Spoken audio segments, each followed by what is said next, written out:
के बारे में। तो करंटली अगर मार्केट की बात करें तो इस समय हमारा मार्केट कैप जो है 98 ट्रिलियन के आसपास चल रहा है, जो कि आप देख सकते हैं। मैं आपको रिफ्रेश करके दिखाऊं तो ये करंटली जो प्राइस है 98.65 ट्रिलियन के आसपास है। और कहीं ना कहीं देखा जाए तो ये कल से अभी तक के बीच में अच्छा रिकवर कर रहा है। 3.44% के आसपास ये इंक्रीज हुआ है 24 आवर के अंदर में, जिसके बाद बीटीसी का प्राइस 24 लाख पे आ चुका है। फिर यहाँ पे हमारा इथेरियम है, इसका भी प्राइस बढ़ा है, जो कि कल 1,36,000 के आसपास था और करंटली 1,45,000 के आसपास चला गया। और इसके साथ साथ में कुछ और ऑल्ट कॉइन्स है, उनके बीच में एक अच्छी रिकवरिंग आई है, जैसे कार्डानो जैसे कॉइन ने 5% का प्रॉफिट दिया। और यहाँ पे अगर आप बीटीसी का प्राइस देखते हो तो बीटीसी के बीच में आपको वॉल्यूम भी देखने को मिलेगा कि बहुत अच्छा है। और साथ साथ में यहाँ पे एक और चीज है कि वॉल्यूम के साथ साथ में यहाँ पे बीटीसी के जो मेन टारगेट्स है उसको भी यहाँ पे टच करना शुरू कर दिया इसने, क्योंकि पहले गेट में आपको पता है कि ऑलरेडी ये जो पूरा मंथ है हमारा, जो पिछला वाला मंथ गया है, लगभग हमारे लिए खराब ही गया है, क्योंकि उसमें कोई भी ऐसा ऑप्शन नहीं उठा, यहाँ पर कोई बड़ा पंप नहीं आया, जिस वजह से हमें डाउन पे डाउन ही देखने को मिला। पर करंटली अभी रेट में रिकवरिंग के 2 पंप हमें देखने को मिल चुके हैं, एक तो ये वाला और एक अगेन यहाँ पे ये वाला देखना स्टार्ट कर रहा है, जो कि इनको ऑलरेडी यहाँ से लेकर यहाँ तक बीच में जितने भी डंप पंप आए उनको सभी को रिकवर कर देगा इस एवरेज तक। बस बीटीसी का बस पंप का हमें वेट है कि एक अच्छा पंप यहाँ पे आए और हमें यहाँ पे फिर से दूसरे ऑल्ट कॉइन्स के बीच में एक अच्छी रिकवरी यहाँ पे देखने को मिलने वाली है। चलो ये तो मार्केट को लेकर जो अपडेट्स चल रही हैं वही है। अब हम बात करते हैं कुछ और अपडेट्स को लेकर, जो कि यहाँ पे शिबा इनू कॉइन को लेकर है, क्योंकि हमारे बहुत ऐसे भाई हैं जिन्होंने शिबा इनू कॉइन को ले रखा है, होल्ड कर रखा हुआ है, और वो एक ही क्वेश्चन पूछ रहे हैं कि इसका प्राइस कब बढ़ेगा, क्योंकि ऑलरेडी अगर आप देखोगे कि 1 मंथ के अंदर में इसका प्राइस बहुत बड़ी मात्रा में गिर चुका है, जो कि आप यहाँ पे देख सकते हो। अगर मैं आपको यहाँ पे दिखाऊं 1 मंथ का प्राइस तो आप चेक कर सकते हो। 1 मंथ के अंदर में हाईएस्ट प्राइस गया था 0.0015 और लोएस्ट की बात करिए करंटली प्राइस जो चल रहा है यहाँ पे 0.000 अगर आप देखते हो तो उसका 8588 के आसपास चल रहा है। और ये लोएस्ट प्राइस है 1 मंथ का, लगभग जो है 0 पॉइंट के बाद 0.0071 के आसपास प्राइस किया हुआ है, यानी कि बहुत बड़ी लेवल पे यहाँ पे डाउन हमें देखने को मिला है। तो इसके बीच में रिकवरिंग कब आएगी, तो इस चीज को लेकर एक अपडेट आ रही है एक एक्सचेंज के द्वारा। एक एक्सचेंज है जो कि इस चीज को लेकर काम कर रहा है पार्टनरशिप पे। संभावना है कि शिबा इनू कॉइन जल्दी उसके साथ पार्टनरशिप पे आएगा, तो उसके बाद एक अच्छा इम्पैक्ट हमें देखने को मिल सकता है। और साथ साथ में ऑलरेडी इनका जो बर्निंग वाला कॉन्सेप्ट है तो अभी ऑलरेडी लाइव है ही, पर उतना बड़ा लोग यहाँ पे बर्न नहीं कर पा रहे हैं। जैसे कि लोग 1-2 मिलियन बर्न करेंगे तो बहुत बड़ी मात्रा होगी, और इसी वजह से हमेशा से मैंने आपको अपडेट करी है कि जब तक इनकी टीम कुछ प्रॉपर अपडेट नहीं करती है, जब तक कोई भी उनकी बड़ी अपडेट नहीं आती है, तब तक हमें इसमें उतना बड़ा पंप नहीं देखने को मिलेगा। फिलहाल तो जो लोग माइनस में चल रहे हैं उनके पास एक ही ऑप्शन है कि उनको कुछ ना कुछ ऑल्ट कॉइन्स को जो है इस समय होल्ड करके रखना होगा, और हो सके तो डिप के बीच में आप कुछ ऑल्ट कॉइन्स में एंट्री ले सकते हो, तो आपके लिए ठीक ठाक रहेगा। बट आपको उतना पैसा नहीं लगाना है कम से कम पैसा, जिसको आप चाहो तो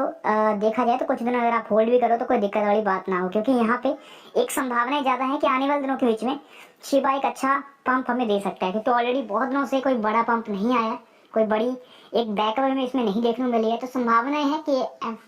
पंप तो यहाँ पे आएगा ही आएगा, जो कुछ दिनों के अंदर में हमें यहाँ पे देखने को मिल सकता है, और एक अच्छी बैकअप यहाँ पे इस कॉइन के बीच में देखने को मिल सकती है, जो कि करंटली शिव टोकन को लेकर यहाँ पे मार्केट में अभी रेट में चल रही है। बाकी आप इसको अगर ट्विटर पे देखोगे तो बहुत सी अपडेट्स हैं जिसके बीच में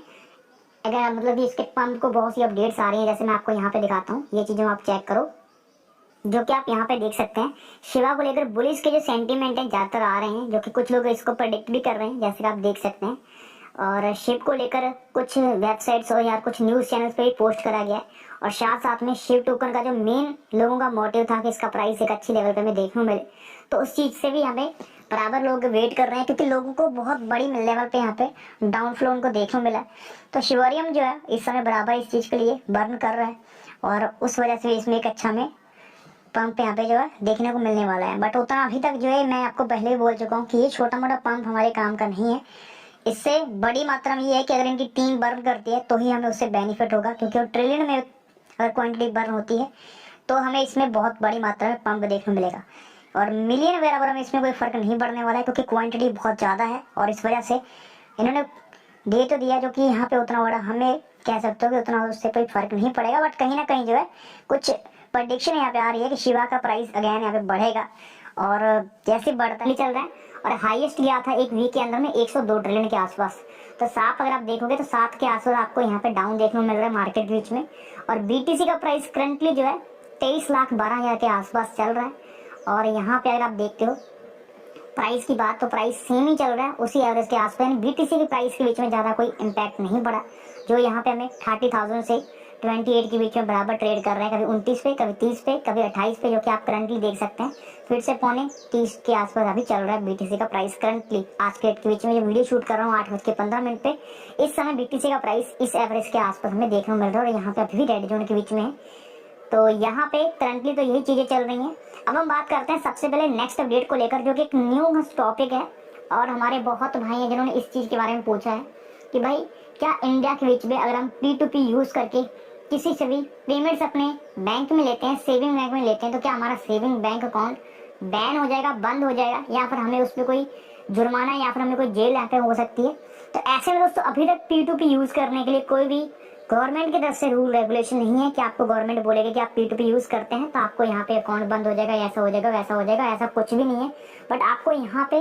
एक चीज़ ध्यान रखनी होगी कि आप अगर पेमेंट क्रिप्टो में बहुत बड़ी मात्रा में सेविंग बैंक में लेते हैं तो आपके लिए वो गलत हो जाता है। जैसे आपको मैंने बहुत बार पहले अपडेट करा है कि बैंक अकाउंट दो तरह से होते हैं, एक होता है सेविंग और एक होता है करंट। करंट का मतलब सीधा सा है कि उसका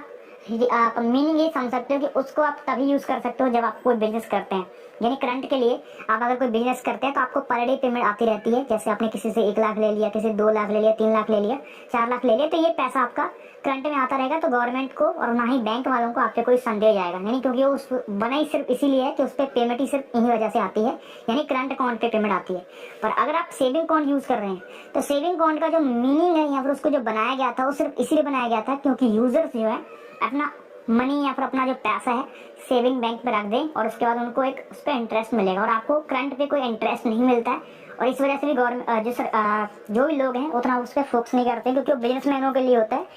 तो यहाँ पे बैंक वाले हमें सुविधा देते हैं, और करंट बैंक में हमें सुविधा ये नहीं मिलती कि हमें कोई वहाँ पे इंटरेस्ट नहीं मिलता। उसके लिए हमें खुद का यहाँ पे FD वगैरह लगाना पड़ता है करंट बैंक से, तभी जाके हमें उस पर इंटरेस्ट मिलेगा। और सेविंग पे हमें पैसा रखने के लिए इंटरेस्ट मिलता है, यानी बैंक हमें पैसा देती है पैसा रखने के लिए। तो इसी का मतलब सीधा सीधा है कि बैंक के आंखों में चढ़ता है। अगर आप कुछ पैसा, बहुत मोटा पैसा रख रहे हो सेविंग बैंक में और एक मंथ में बहुत बड़ा अमाउंट आ रहा है,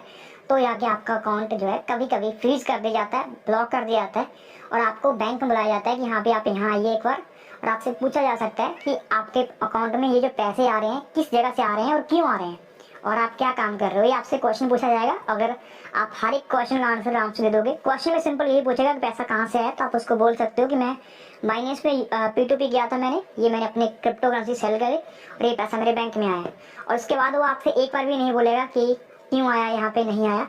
क्योंकि बाकी जो काम है वो आपका और बैंक के बीच में खत्म है, क्योंकि आप और बैंक सिर्फ आपका यहाँ पे खाता है और बैंक आपको सिर्फ उस पैसे को देखता है। पर इसके पीछे जो बैठे होते हैं वो होते हैं ITR विभाग के, क्योंकि हम इनकम टैक्स जिसको बोल देते हैं,